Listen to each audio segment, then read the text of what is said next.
Abra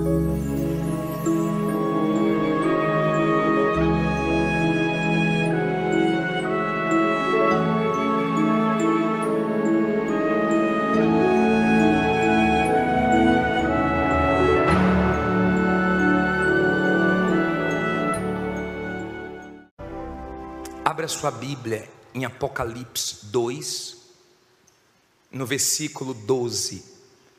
Apocalipse 2, versículo 12. Vamos ler do 12 ao 17. Apocalipse 2, versículo 12. Último livro da Bíblia. Não precisa nem de ajuda, né? Apocalipse 2, versículo 12, por favor. Agora vamos tratar de um assunto mais forte do que seu corpo. Agora nós vamos tratar da sua alma. Vamos falar sobre essa carta de Pérgamo. Já acharam? Quem tem Bíblia? Graças a Deus. Levante aí a sua Bíblia. Meu Deus, não é só cura, respostas, bênçãos que nós queremos. Isso é incomparável quando tratamos de alma, de salvação, de ouvir tua voz. Fala através da tua palavra. Fala pela minha boca agora. Que não saia nada de mim, mas saia tudo de ti.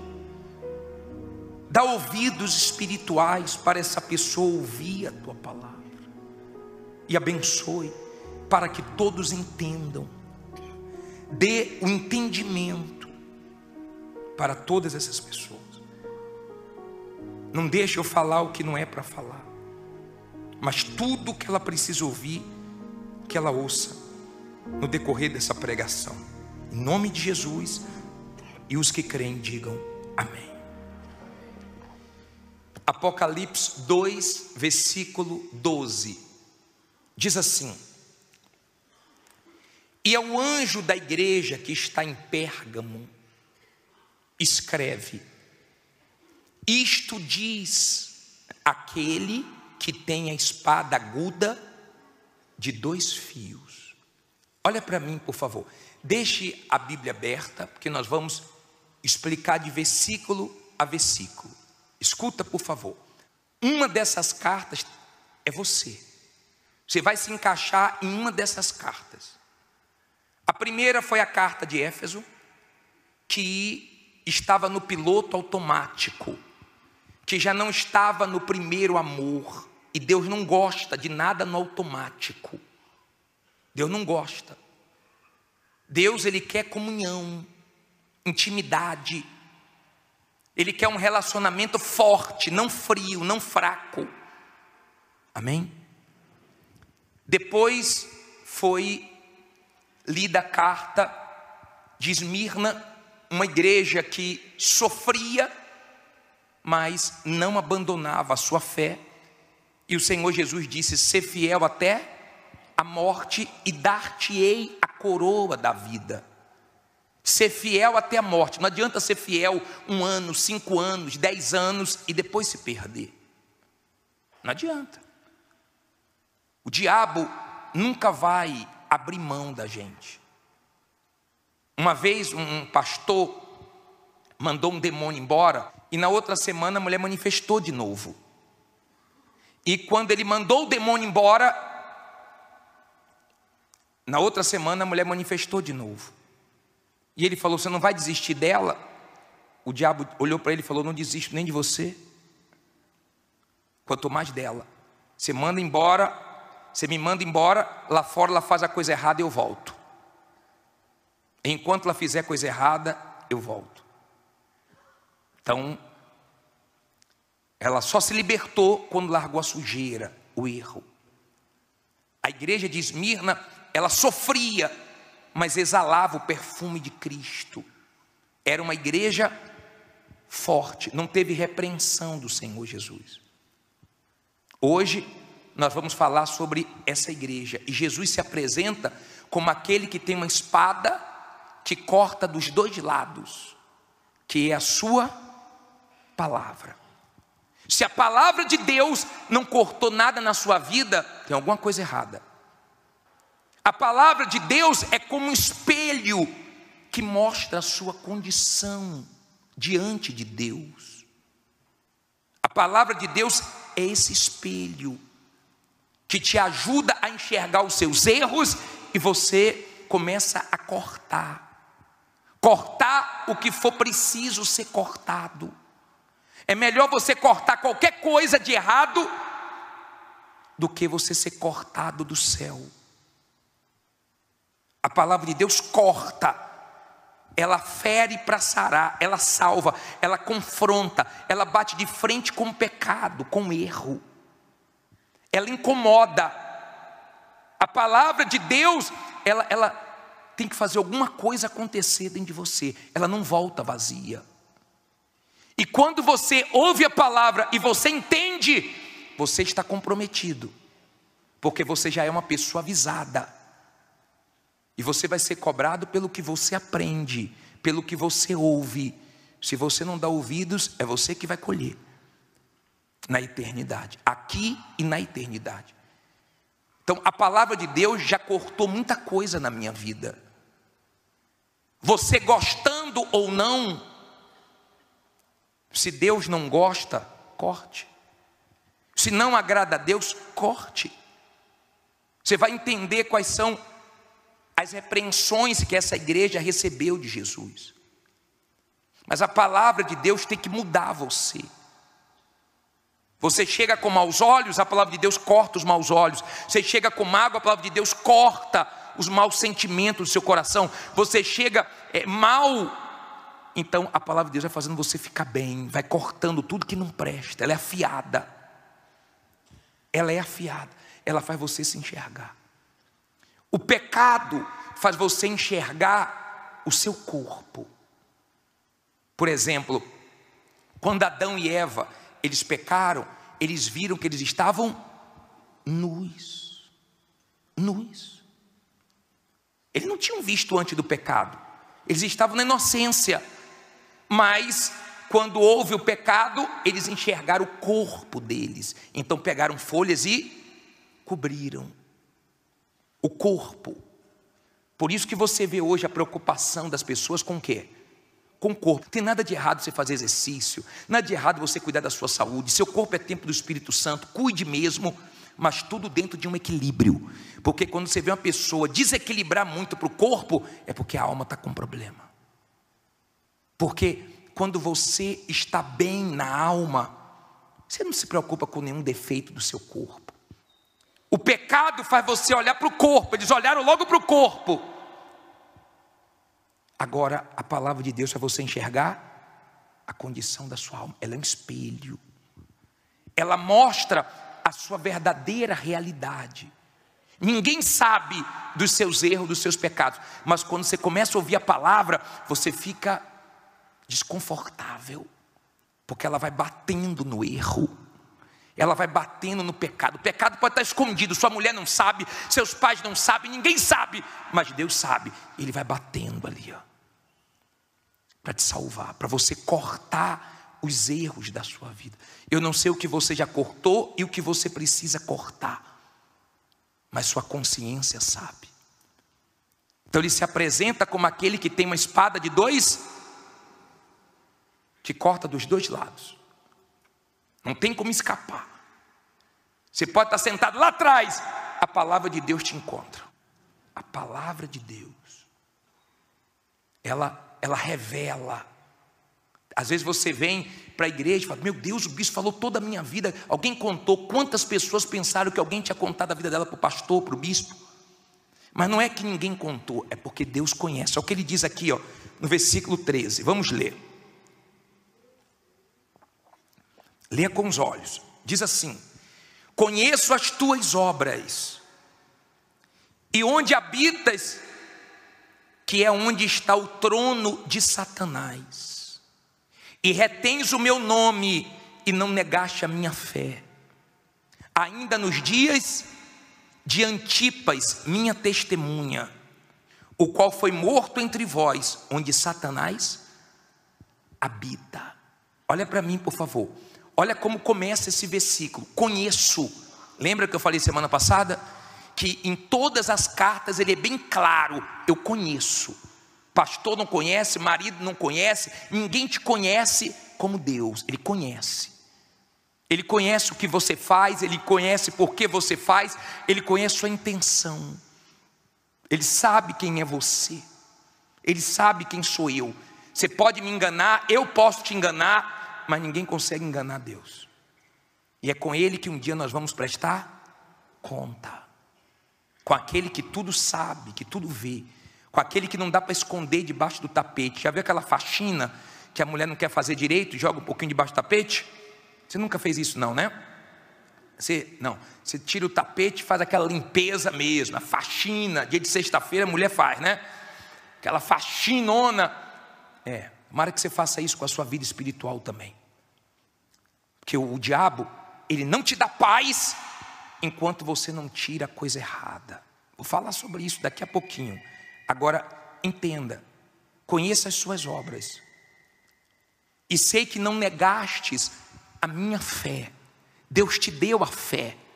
A fé não é só para você ser curado, liberto, abençoado. O maior papel da fé é para te salvar. É o principal papel da fé.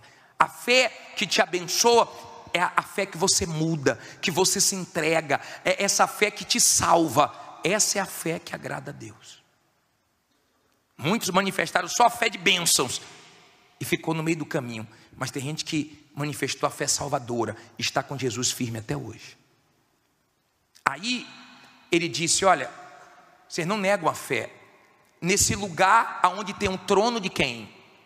De Satanás. Não fica com medo de falar esse nome não, tá? Não tenha medo do diabo não.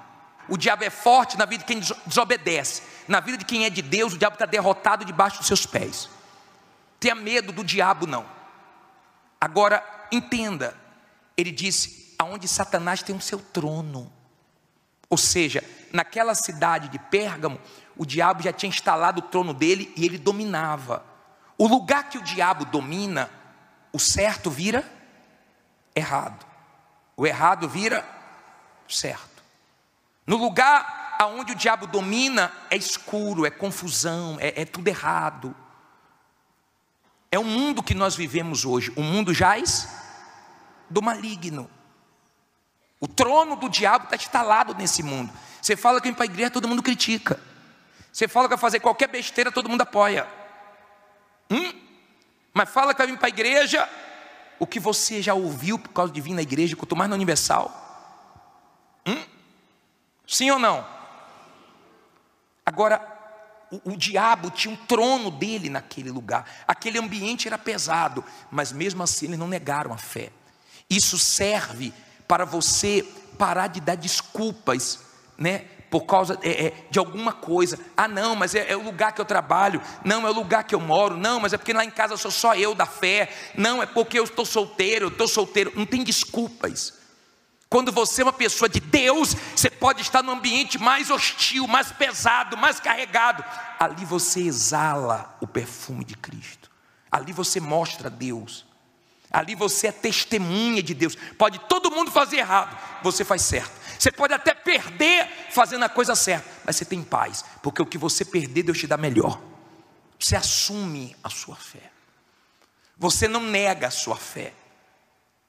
Você não negocia a sua fé. Sua fé não tem preço, ela tem um valor muito grande. Antipas era um homem de Deus dessa igreja, que foi, diz a história, que foi cozido num boi de bronze. Ele não negou a fé. Essa cidade era muito carregada, foi a primeira cidade, ela foi capital da Ásia durante muitos anos, e ela tinha os templos dos deuses, e lá foi construído o primeiro templo para adorar César, o imperador romano. Quem não adorava, sofria as consequências. Mas quem é de Deus, meu caro, pode passar pelo que for. Ela pode perder, ela pode passar pelo que for. Meu pai disse assim para mim: você não é mais meu filho. Nem no meu casamento meu pai foi, mas eu não neguei a minha fé. Eu sabia que aquilo ali era o mal. Você pode receber qualquer ameaça, qualquer afronta do diabo, se você é uma pessoa de Deus, você continua firme. Você sabia que tem gente aqui que já perdeu o emprego? Você sabia que tem gente aqui que familiares abandonou, mas ela não negou? Não negou a fé. Não negou. A salvação dela, ela não negocia. Diz assim, versículo 14: mas algumas poucas coisas tenho contra ti, porque tens lá os que seguem a doutrina de Balaão, o qual ensinava Balaque a lançar tropeços diante dos filhos de Israel, para que comessem dos sacrifícios da idolatria e fornicassem. Olha para mim, por favor. Olha o que Jesus falou. Eu tenho umas poucas coisas contra ti. Poucas. Mas tem que falar. A verdade, ela dói, mas ela cura, ela sara, ela liberta. Eu tenho coisas contra vocês. Algumas poucas coisas. E uma dessas coisas é a doutrina de Balaão. Balaão era um profeta que se vendeu. E o rei Balaque, para destruir Israel, contratou ele para ele amaldiçoar. Só que quando ele abria a boca, ele abençoava. Ele se vendeu. Não era de Deus. Quem é de Deus não se vende. Quem é de Deus, o dinheiro é só servo na vida dele, e mais nada. Quem é de Deus, quando ganha dinheiro, não muda. Quando ganha dinheiro, não humilha ninguém. Quando ganha dinheiro, não estufa o peito. Quando ganha dinheiro, não idolatra o dinheiro. Quem é de Deus, quando ganha dinheiro, dá graças a Deus, porque vai ser mais útil na obra de Deus. Só que ele pegou o dinheiro, ele visou o dinheiro e foi para destruir Israel e não conseguiu. Então ele mudou a estratégia. Ele falou, quando Balaque chamou ele, falou: pô, eu chamo você para amaldiçoar e você abençoa. Porque não existe maldição sem causa. Não tenha medo de quem te amaldiçoa, de quem joga praga. Não existe maldição sem causa.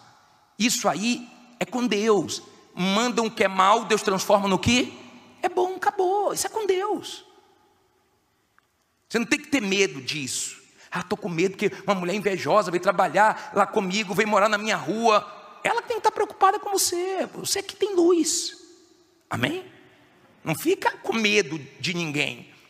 Só que ele mudou a estratégia. Ele falou: Balaque, não dá para vencer eles assim. O que é que você tem que fazer? Você vai introduzir mulheres para que eles caiam na prostituição, se volte para os deuses dela, eles vão cair, vão ficar fracos e você vai vencê-los. O diabo precisa que você caia para ele te vencer, porque o diabo é caído, o diabo está caído.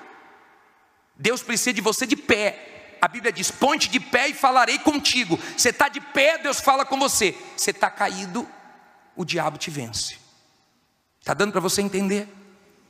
Então ele mudou a estratégia. O diabo é assim. Quando ele não consegue pegar você de um jeito, ele tenta de quê?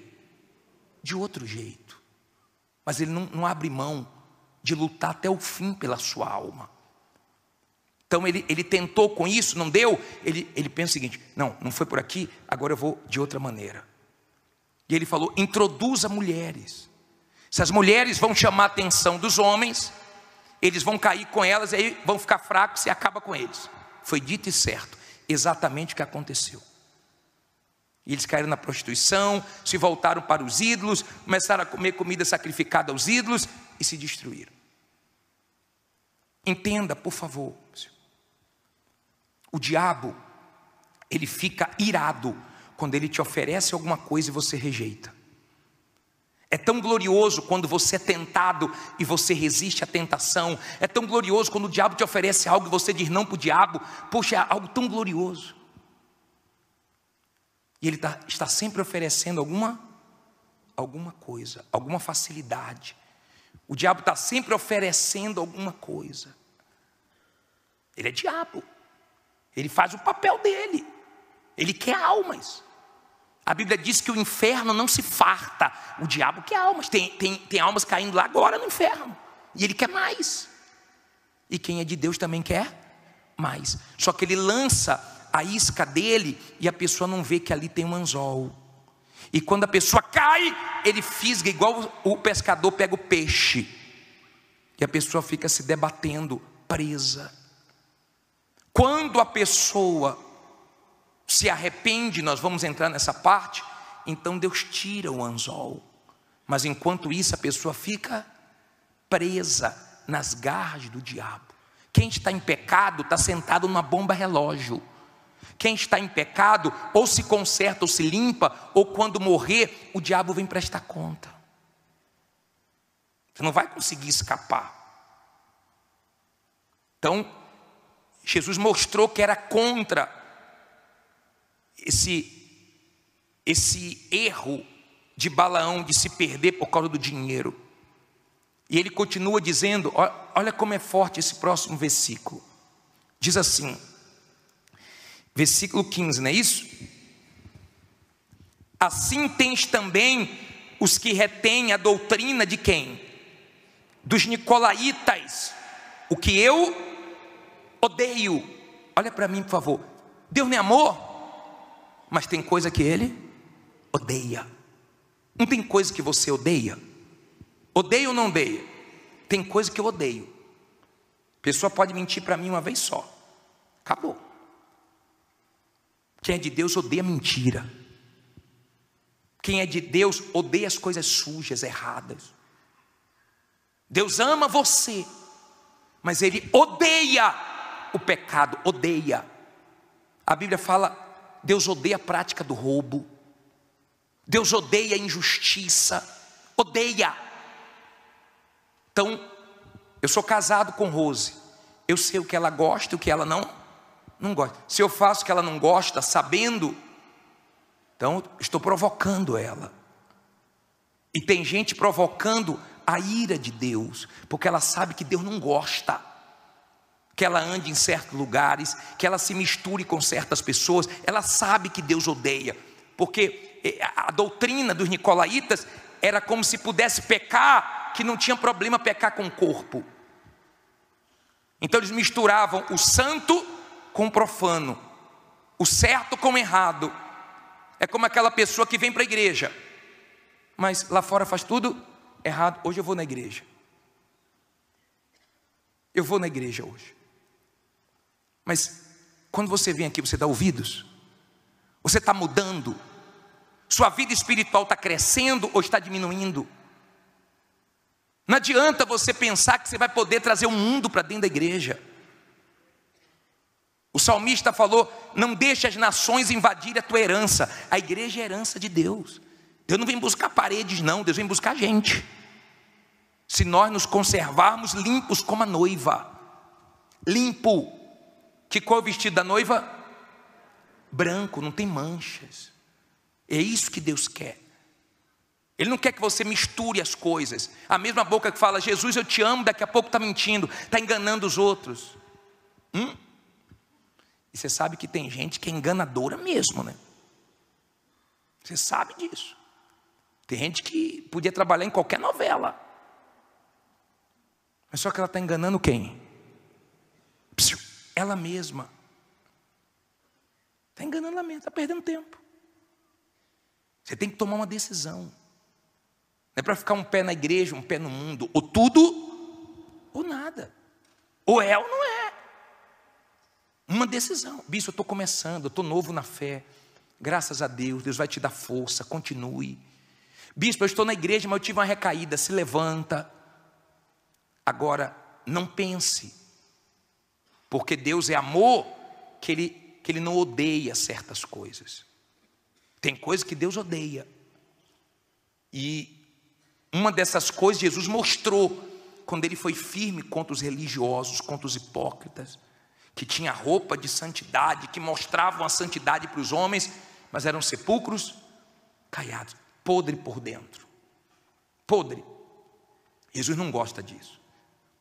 Seja de Deus, seja o mesmo aqui dentro, o mesmo lá fora. Não pode ser uma coisa aqui, outra coisa lá fora. Aí ele diz assim, para terminar. Versículo 16, Apocalipse 2,16. Diz assim: arrepende-te, pois, quando não, em breve virei a ti, e contra eles batalharei com a espada da minha boca. O que é que ele manda a pessoa fazer? Se arrepender. Arrependimento. Quando você se arrepende, você toma nojo. Você fica, aquilo que te dava alegria, começa a te dar vergonha. Olha, quando eu lembro como eu era, eu tenho vergonha. Eu fico com vergonha. Quando eu lembro da vida que Deus me tirou, eu tenho vergonha. O arrependimento traz a paz. A Bíblia diz assim, ó: reconcilia-te com Deus e tereis paz. Sem se arrepender, vomitar o erro, não tem paz. O diabo sempre fica ali só cutucando. Só cutucando. Só com uma cartinha na manga. Você vai orar, ele joga o pensamento. Você vai orar, ele traz a acusação. Mas quando você se arrepende, ele fala: você fez isso. Eu fiz, mas Deus me perdoou. Então você chega para Deus e fala: Deus, estou todo errado. Fiz isso, fiz aquilo outro, e mais isso, e mais aquilo, e mais aquilo. Mas agora eu te quero, me perdoe. Me lava com teu sangue. Então você se arrepende, você muda de direção. Você estava no lado, andando no caminho errado, indo para o inferno, você vem para o caminho certo. Você se arrepende. Você para. Você muda aqui, ó. Aqui, na sua cabeça, você muda seus pensamentos. Você pode estar fazendo algo há muitos anos, quando a palavra de Deus entra e vem um arrependimento, então já era, acabou. Aí nasce uma nova vida. Por isso que a primeira mensagem de João Batista e do Senhor Jesus era: arrependei-vos, que é chegado até vós o reino de Deus. Se arrependa, a primeira coisa é se arrepender. E é Deus que dá esse dom do arrependimento. Você não pode falar: eu vou errar e depois eu me arrependo. Não, o dom vem dele. Ele só dá para os sinceros. Para os sinceros. Quando você se arrepende, então ele traz um filme na sua cabeça dos seus erros, dos seus pecados. Você fica com vergonha. Aí você se humilha e ele te lava. E você fica livre. Você não deve mais nada para o diabo. Quem está entendendo? Olha o último versículo. Diz assim: quem tem ouvidos, ouça o que o Espírito diz às igrejas. Quer dizer, Deus fala, o Espírito Santo fala. Ao que vencer, darei a comer do maná escondido, e dar-lhe-ei uma pedrinha branca, e na pedra um novo nome escrito, o qual ninguém conhece, senão aquele que o recebe. Olha para mim, quem tem ouvidos, ouça Deus. Quem tem ouvidos, ouça ouvidos. É o que Deus quer. Dá o seu ouvido para Ele. Ouça Ele. Ele nunca vai te levar para uma furada, para o erro. Ele só vai te levar para o bem. Ele disse: ao que vencer, você tem que vencer todo dia. Todo dia você tem que se vencer. Todo dia você tem que vencer sua vontade, vencer as tentações, vencer o mundo, vencer o diabo. Todo dia é guerra. Não olhe para a sua vida espiritual com outros olhos, a não ser como uma luta espiritual que você está enfrentando. Todo dia é o quê? É guerra. Todo dia é guerra. Não é fácil para mim, não é fácil para você. Tem dias que não são tão difíceis, mas tem dias que são mais difíceis. Mas vença. Você tem que estar vencendo todo dia. Vencedor não é quem ganha a medalha, não é quem chega em primeiro lugar numa corrida. Vencedor no mundo espiritual é quem vai até o fim, se vencendo todo dia. O tempo passa, mas a pessoa é a mesma. O tempo passa, já não muda. Ela continua valorizando Deus em primeiro lugar. Ela vence tudo. Vencedor, ela vence a dor. Ela sente a dor da perseguição, das lutas, mas ela vence. Aí você vai comer do maná escondido. Lembra que dentro da arca foi colocado o maná escondido? Ninguém via, que a arca ficava com a tampa, tipo essa aqui. Então ninguém olhava o que estava dentro, mas dentro da arca tinha um maná escondido. Maná foi o pão que descia do céu, que Deus dava no deserto, e eles tinham que confiar em Deus, tinham que confiar. Quando eles queriam guardar para outro dia, então não dava. O que é que acontecia com o maná? Apodrecia. Você buscou Deus hoje, serve para hoje. Tem que buscar Deus amanhã. Quando acordar tem que buscar Deus. Terça-feira buscar Deus, quarta-feira buscar Deus. Todo dia você tem que buscar Deus. Você tem que confiar em Deus todo dia. Então, de pensar, vou guardar aqui, vai que Deus falhe amanhã. Deus nunca falhou e nunca vai falhar com você. Se você está enfrentando uma luta, tenha paz. A parte de Deus não falha. Ou você confia ou você desconfia. Você já viu alguma mulher mais ou menos grávida? Sai do hospital, o médico fala, você está mais ou menos grávida. Ou está, ou não está. Ou você confia, ou você não confia. Mas se você confia, Ele não vai falhar com você não. Lembre das vezes que você precisou de Deus no sufoco que Ele te livrou. Lembra. Vê se Ele falhou com você. Você está ansioso, preocupado, o que você quer? Porque você sabe o Deus que você tem. Todas as vezes que você dependeu dEle, Ele te livrou, Ele te ajudou. Se Deus falou com você através desta mensagem, compartilhe. Inscreva-se em nosso canal e não esqueça de ativar o sino para ser notificado das próximas postagens.